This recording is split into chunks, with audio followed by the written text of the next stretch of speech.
بسم الله الرحمن الرحيم ربي اشرح لي صدري ويسر لي أمري واحلل عقدة من لساني يفقه قولي وسلسلة دي مانديق كوربا كحيران سومالي ودنبا إسكاله أنيقو أحمد نور محمد عبد الله أنا وان إذين دا الدهينية ولا ليالو سياسة جود waxgaradka ummadda Soomaaliyeed rag iyo dumar ay ka qabaan ummadda Soomaaliyeed meel kastaba ha joogtee marka ugu horeyso ummadda Soomaaliyeed inay tahay dad bini aadanka ka tirsan islaana ilaahay dhul dajiyay qof walbana dhulkii ilaahay uu ku abuuray uu ku noolaa gumayste isticmaara ayaa yimid sidoo asagu sheegtay sidoo asagu ku hadlay asagoo balaayo shaydaan ibliis dhaqankii iyo fikraddii iyo dhuxdhuxdii wata uu yiri Soomaaliya waa kala qaybinay reer Jabuuti reer waqooyi reer koonfureed reer NFD Soomaali galbeed sidaasaan u kala qaybaynay buu yiri su'aal baa marka meesha taalla dhulka ma asaga iskale dadka ma asaga iskale gumaysigu maya ayaa soo baxaysa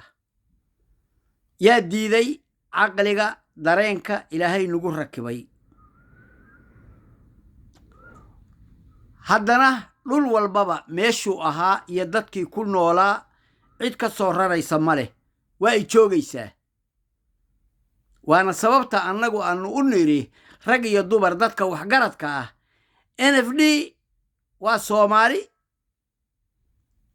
Soomaali galbeedna waa Soomaali fikraddu isticmaarku yiri ummad kale ayaan ugu daray buugag baana ku qoray midaas ganafkan ku dhufanay waayo ilaahay ayaa makaniyay ummadda Soomaaliyeed asaga ayaana talo in la saarto ku wacan oo ah tawakkal cala Allahi wa kafaa billahi wakiila waa sababtaan u niri marka ummadda reer NFD iyo Soomaali galbeed meel kastaba ha joogeene maadaama Soomaalidu ay isku mid tahay oo Soomaaliya leh arrintu ay tahay inay meel walbaba horumarkii laga gaaro meesha kale ay taabanayso oo Soomaalidu ay tahay isku noolaato iyo isu qaddo nin Soomaaliyeed meeshuu ku qatan yahay nin kalena waa qatan yahay nin Soomaaliyeed meeshuu ka dhargaayo midka kalena waa dhargaayaa fikradda guud waxgaradka cilmigu biyo dhigay ee maskaxdooda ilaahay nuurka iyo hilaaca awoodiisa uu geliyay waa wax ku ningaxan waa wax ay wada qabaan waa sababtaan u niri Soomaali galbeed badaha meel kastay ka soo jilaaban kartaa NFDna badaha Soomaaliyeed meeshay rabtay aadi kadha ka soo jilaaban kartaa isla markaasna doqon magarataa la yiraahdaa maleela magartaa la yiraahdaa sawirka aan waxba garan ayaa la yiraahdaa mar allaale markii sidaas awooddaas loo siiyo Soomaali galbeed iyo NFD inay Soomaali meel kastaba ka galaan awoodda NFDna Kenyana ayagaa la wareegaya awoodda Ethiopiana ayagaa la wareegaya waayo waa maxay taladii ilaah ayaa la wada raacay la wada fahmay nuxurkii ummadda Soomaaliyeed oo mid wiil iyo adeerkii iyo abtigii markay arkaan in sidaa la isu tixgelinayo si automatic ah ayay xor u yihiin markaas midda kale oo aan ku laraayo war heedhahaya bini aadan baan nahay waxaa la rabaa bini aadan kasta oo adduunyada jooga inaan garasho fiican iyo dareen fiican iyo akhlaaq fiican iyo si asluub leh inaan wax u kala qaadanno si dad jaahiliina lagu shaqaysanayo sidii la raba laga yeelayo aan garanaynin nuurka iyo dahabka iyo luulka iyo dheemanka iyo barwaaqada ceegaagta dalkeenna dadaan waxba fahmaynin ee la isaga cayaarayo ka baxa taas ka taga taas waxa uga bixi kardhaan waxa uga tegi kartaan waa cilmiga lagu sheegayana waa fahanka diinta islaamka هل يستوون الذين يعلمون والذين لا يعلمون إنما يتذكروا أولو الألباب وركوا وحيقان يكوا وحبا قول من إسلاقين ومايا كوا عقلك أصاحبك أيا وحقرته أو وحفهمه وعقلك وناكسن له إلهي عقلك وناكسن سيي أولو الألباب اللي يري تاهل كامر كانوا قبحه nimanka reer khaatumo SSC ee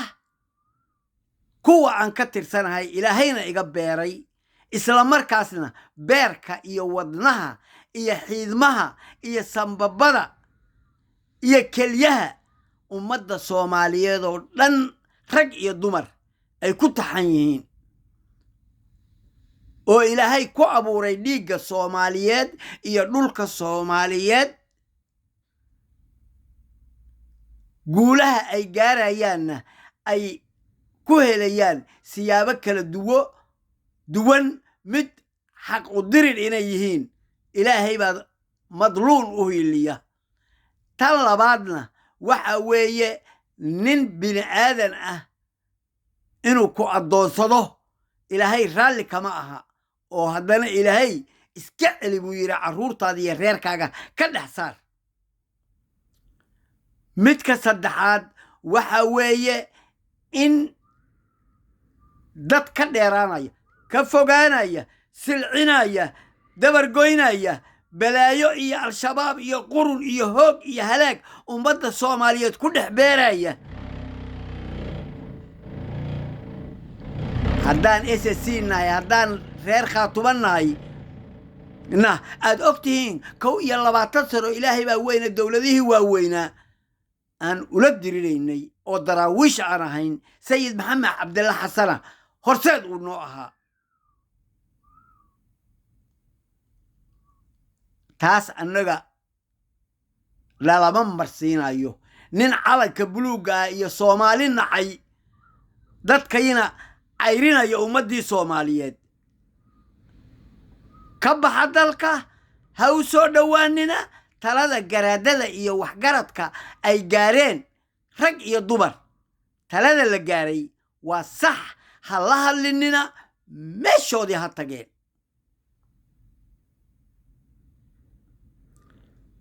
waxa weeye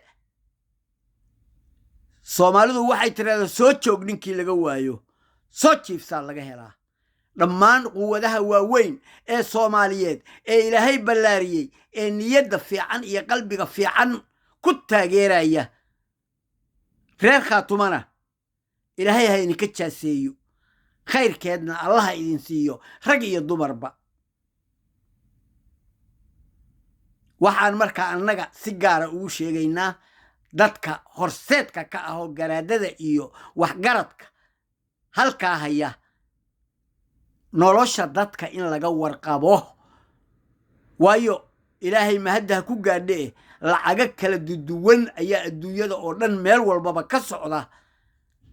dhalinyarada rag iyo dumar dadka meesha jooga casharada ku darsada qorshaha ku darsada nidaam walba ku darsaba qof walbaba xaaladiisa ha laga warqabo hadhowna saldhig ha u noqdeen SSC sida ciidamada booliska loo suubiyey oo magaalada caasimadda ah ee Sool loo xanaaneeyey loo fiiriyey wardiyaha looga hayo oo aan maanta lagu soo gaban karaynin sidaad arrintaas uga biya dhiijiseen haddana uga biya dhiijiya qof kasta oo hub qaaday ee jooga meesha dagaalku ka dhacayo xaaladiisa hoose rag iyo dumarba la socda dhan walbaba hadday tahay caloosha hadday tahay maskaxda hadday tahay dareenka oo dhan kulli si ay u fiicnaadaan oo heer sare u noqdaan hadhowna saldhig ciidamada kale ee la aguugi doono la isu soo aruuri doono loo habayn lahaa isla markaasna isku daya garashadu inay hilaacdo SSC reer Khaatuma inay hilaacaan si maamulada kale ee Soomaaliyeed tusaale talo aragti fikrad ay uga wada qaadan lahaayeen dhan walbaba ah qodobka saddexaad waxa aan leeyahay talooyinkii wanaagsanaa ee dadka qiimaha lahaa ee reer Isxaaq sida boqor buur madow uu soo jeediyey iyo dad kale oo waxgarad ah oo Muuse Biixi uu ka leexday dhibteedii wuu arkay carruur uusa asagu dhalin oo uusa soo korsan ayuu reer Isxaaq guri walbaba uu ka soo waday alabaquuna ku wada shubay kulligood waxa weeye Soomaalidu waxay tiraahdaa tala walaaldiide turuturo ma huro boqor buur madow aad iyo aad buu ula taliyey taladii buu qaadan waayey iyo dadkii kale oo la midka ahaa waxaan leenahay markaa waxa la isbarayaa ma ahan diinta islaamka hadda waayo diinta islaamka hadda ma aan qaadanay mar horaan qaadanay dagaalka kulligiin waad ogtiin xaq darro inuu yahay waxa loo suubinayo waayo nin walba gurigiisa ha ka soo qaado nabigeena muxuu yiri xub li akhiika ma tuhibbu li nafsika walaalka la jeclow naftaada waxaad la jeceshahay war waa ninkee marka ninka jecel carruurtiisa xaaskiisa gurigiisa in loo maamulo in la soo dhex galo war hadduu soo gal ku yiraahdana soo gal war iga bax hadduu ku dhahana ka bax war hadda diintu taasay qabtaa waa sidaa marka qofka waxa uu ku mudanayo cadaabta markuu amarka qaadan waayo kan kalena hadduu iska saari waayo oo carruurta iyo reerka iyo waxa laga silcinayana waa dayuus naartu saas ku mudanaya marka nin reer Khaatuma ah nin SSC ah ma uu ogolaanayo in carruurtiisa iyo reerkiisa iyo xaaskiisa iyo lagu dhex jiro ma ogolaanayo waayo naarta ma rabaan isla markaasna nin Soomaali nacay wuxuu noo dhex joogo maba naqaanba annaga calanka buluuga ah iyo madaxweynaha oo Xasan Sheekh Maxamuud madaxweynaha ummadda Soomaaliyeed ay leedahay wa Xasan Sheekh Maxamuud ninkii ka carara calanka iyo madaxweynaha iyo midnimada ummadda Soomaaliyeed iyo isku xirkeeda annagana ma rabno waana ka soo horjeednaa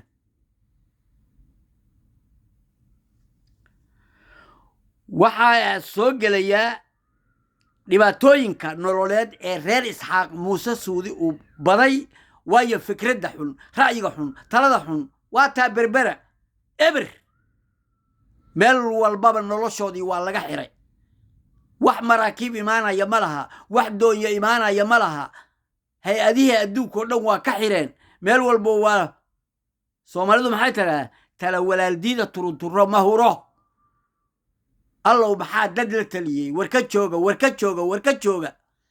haddaba shacabka maandeeq koor baa ku xiran iyadoo u hadasha reer isxaaq oo dhan anoo haddaba la hadlaya waxaanini leeyahay maalinba maalinta ka dambaysa baahidaa badanaysa dhibaatadaa badanaysa waayo meel walbaba waa soo oodantay meel walbana waa la sii xirayaa balaaya kuu talisayna waa hoggaanka xun ee ummadda soomaaliyeed keligiinba ma aha dad baa dad iska dooranaya marka horeba in laga fiirsado ninka xilka loo dhiibayo intaan balaaya dhicin waa ay fiican tahay fadakir inamaa anta mudakirun wariswaani mid la waaniyaa tahaye nebiga marka la leeyahay calayhi asalaatu wasalaam waa kutubka qur-aankaa raac haddaba haddaad kutubka ummadda soomaaliyeed oo dhan sida ay tahay ay u raaci lahaayeen ragga qaarkood lama doorteen ragga qaarkood xilal ma qabteen waayo taladaa la rugin waa lagu rafaadaa nin la dhiraandhiriyey nin la baaray nin la eegay oo culimmadu ay eegtay oo ah warasatul ambiyaa iyo dadka waxgaradka ah oo wanaagsan oo fiican ee dhaqanka ah ay isla eegaan tijaabana la geliyo ninkii oo qof la soo tijaabiyey oo wax laga soo arkay uu noqdo markaas baa xilka loo dhiibaa ninkii lama tijaabin qabiil baad ku keenteen haye lacag buu dhiibay dhowr odayaaluu la hadlay dhowr dad uu la hadlay lacagtii la dhiibay dad kale ay la sii hadleen sidaasaaba lagu doortaaba shacabkii inta wax loo sheego haweenkuna ba xisaabtamaan badanayo mashxarad iyo buraanbur iyo heese iyo boodbood iyo waxaasaaba la gelayaaba ilaahay namba oggola qofka in loo mashxarado loo boodboodo loo qoslo loo waxeeyo ilaahay ma oggola waxa uu oggol yahay marka qofku uu waxa noocaasa u mashxaradaya ama u qoslayo ama uu boodboodayo wax uu fadli ku helayo inay tahay sida dhowridda diinta islaamka dhowridda ummadda soomaaliyeed nolosheeda iyo qiimaheeda iyo darajadeeda adkaynta iyo hufidda islaamnimada iyo diintu waxa ay tahay kor loo qaado waa middaas midda qofka lagu ammaanaa loogu mashxaradaa loogu boodboodaa mar hadda laga joogo 3 sannadood ayaan la hadlay dhammaan haweenka soomaaliyeed oo dhan war raggan aad shacabka u tubaysaan oo u leedihiin waa in waxa ilaahay raalli ka yahay aad u mashxaradaan shacabkana u tuntaan idinkana ay idin noolaynayaan laakiin carruurtii baad dhalaysaa carruurtiina beenbeen baa lagu baabiinayaa dhibteeday leedahay mar dambaad qaylinaysaan hoogayo bacayay aad leedihiin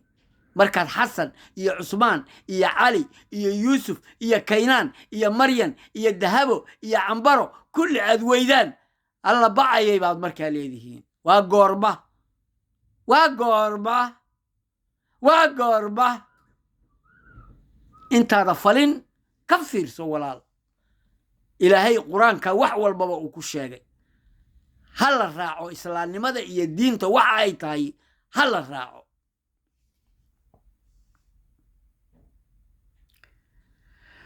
waxaan soo gelayaa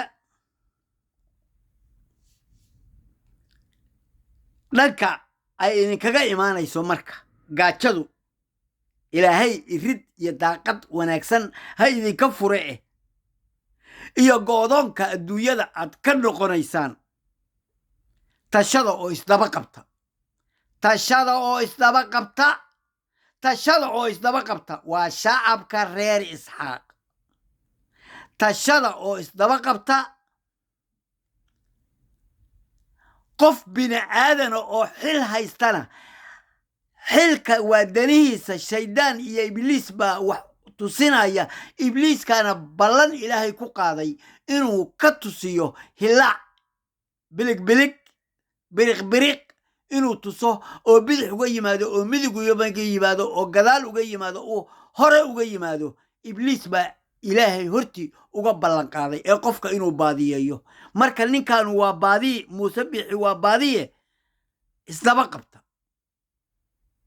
noloshiina run baa idiin sheegayaa noloshiinu khatar bay ku jirtaa waayo Itoobiya xaaladeedii waa aragteen Puntland ammaan baad siin weydeen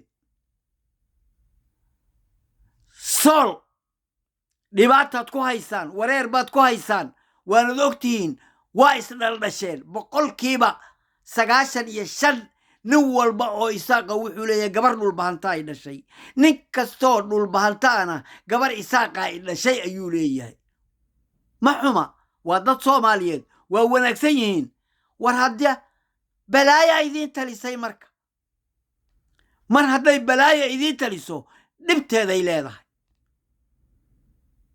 ka kaca ninkaana iska qabta kuna xirma ummadda Soomaaliyeed iyo midnimada wixii dhacay oo dhan xalay dhalay ka dhigta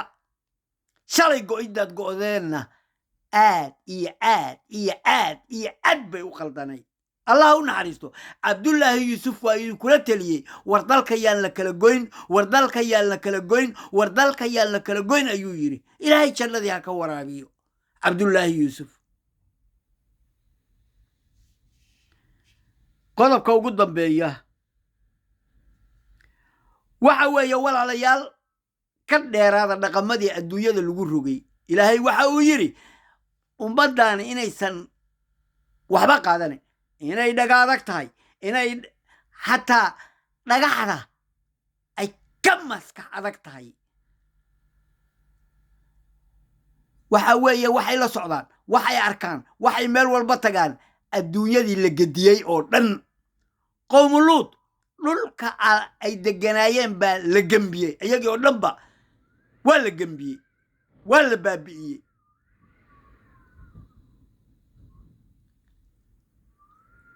wixii taariikho marka la soo maray in lagu taamila qaato waayo afarta adduunyada ra'yiga iyo fikradda laga qaato waa maxay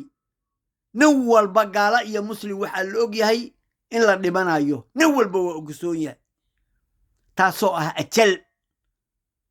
ajashan marka meeshii lagu dhimanayay saacaddii la dhimanayay sidii loo dhimanayay waxaasoo dhan ilaahay baa og midda kale waa maxay waa mid laga qaato cibaaro qaadasho oo bini'aadamka maxaa la rabaa wax allaale wixii dhacay in cibaaro laga qaato midda kale waa maxay bini'aadamka maskaxadkaantiisa iyo murankiisa si loo baabi'iyo ciqaab qof baa la dilayaa كبعدي إلهي وصلنا ليا محل عقابي هذا الإلهي شاقي أو كوري يمد أسأل له تسايا مركا والقو عقابي وسيدي رجي غير بني إسرائيل ها أو نبي موسى كيري إلهي هنا لحظلو أساقو بنان انتو سو استاقو هنا لحظلو ayagii oo dhan baa marka nafta laga wada jaray waa ciqaab bay ahayd waa soo noolaadeen markuu nebi muuse marka ilaahay baryey ayuu 70kiiba loo soo saaray midda kalena waa mucjiso bini'aadamku wax lagu tusaayay si ay u rumeeyaan eebahay weli lama arag dhagax doconaya oo hal geela ka soo baxdo geel dhala waa la arkay laakiin dhagax geel dhalaya waa mucjiso waa la yaab hadal iyo dhammaantiis hadalkaygu waxaan ku aruurinayaa waxyaabaha uu muuse biixi gaar ahaan asaga uu la yimid ee uu ku indhacad yahay ee uu jeclaa inuu ku gaaro aqoonsi baa waxa uu ka galay dabada nimanka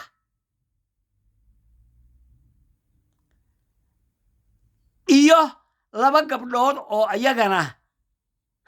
iska shaqeeya si kastaba isaga shaqeeyeene waxa uu ku raadinayaana waxa weeye waa dhaqaale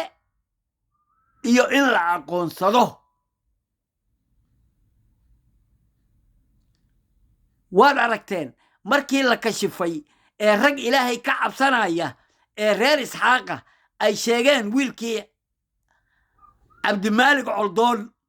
uu daboolka ka qaaday bannaanka soo dhigay waa aragteen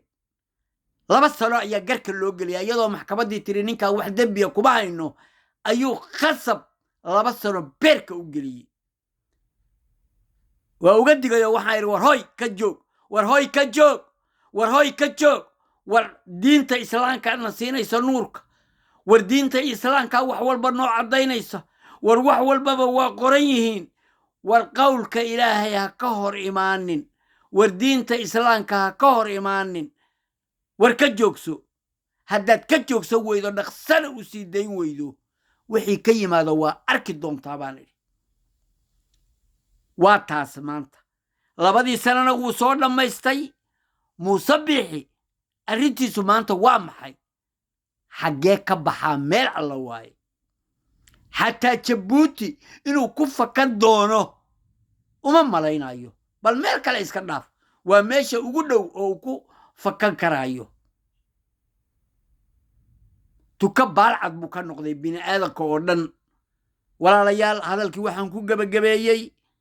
ilaahay baa caqli ini siiyey bini'aadan baa tihiin dad soomaaliyeed baa tihiin dad islaanahaa tihiin wax walba oo ilaahay waajib idinkaga yeelay marka hore dusha wada saarta rag iyo dumarba gaar ahaan culimada waa inay u soo bambaxaan oo si bareera oo cad quraanka ilaahay ee dhabarka u saaran waa inay fuliyaan oo ay raacaan shacabkuna markaas haddii culimada la qabsado waa inay kacaan shacabku kacaa ini leeyahay ilaaliya diinta islaamka ilaahayow markhaati ka ahow waa